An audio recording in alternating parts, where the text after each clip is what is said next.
السلام علیکم ورحمۃ اللہ وبرکاتہ۔ پیارے ناظرین، کھانا تو آپ ہر دن کھاتے ہیں اور الحمدللہ کچھ 3 وقت کھاتے ہیں، کچھ 2 وقت کھاتے ہیں، کچھ 1 وقت کھاتے ہیں۔ آج آپ کو ایک ایسا عمل بتا رہا ہوں کہ جب بھی آپ کھانا کھانے بیٹھیں اس عمل کو کر لیں گے تو انشاءاللہ آپ دیکھیں گے کہ 2 سے 3 دن کے اندر اندر آپ کے حالات کس طرح بدلنا شروع ہوتے ہیں۔ پیارے ناظرین، کوئی بھی کھانا کھائیں، خصوصاً زیادہ تر لوگ رات کے وقت اپنی فیملی، اپنے بچوں کے ساتھ بیٹھ کر کھانا کھاتے ہیں۔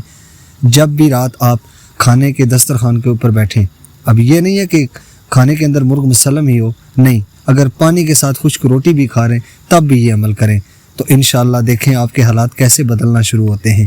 پیارے ناظرین، جس وقت بھی کھانے کے دسترخوان کے اوپر بیٹھیں، اپنی فیملی کے ساتھ، اپنے بچوں کے ساتھ، اپنی خصوصاً بیٹیوں کو اپنے پاس بٹھائیں۔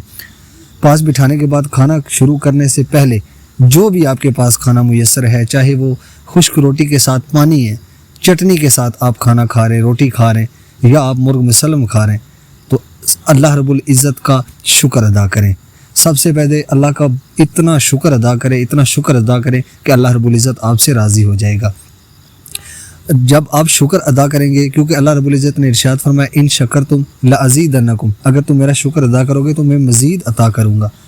تو شکر ادا کریں، اور کھانا کھانے کے بعد جو عمل آپ نے کرنا ہے، پیارے ناظرین، کھانا کھانے کے بعد اکثر دسترخوان کے اوپر چھوٹے چھوٹے ٹکڑے گر جاتے ہیں، چاہے وہ چاول ہیں، روٹی ہے، کوئی بھی چیز ہے۔ اول تو کوشش یہ کریں کہ وہ جو ٹکڑے ہیں ان کو اٹھا کر آپ کھا لیں۔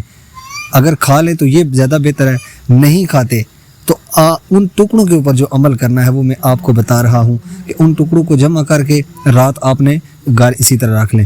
صبح اٹھیں، نماز فجر کے بعد یا کسی بھی وقت آپ نے صرف اور صرف 111 مرتبہ یا واسع المغفرہ، یا واسع المغفرہ، یا واسع المغفرہ 111 مرتبہ آپ نے یہ پڑھ کے اپنے چھت کے اوپر پرندوں کے آگے کسی اونچی جگہ، صاف جگہ ڈال دینا ہے، تو آگے کمال دیکھیں کیا ہوتا ہے۔ اللہ ہم سب کو عمل کی توفیق عطا فرمائے۔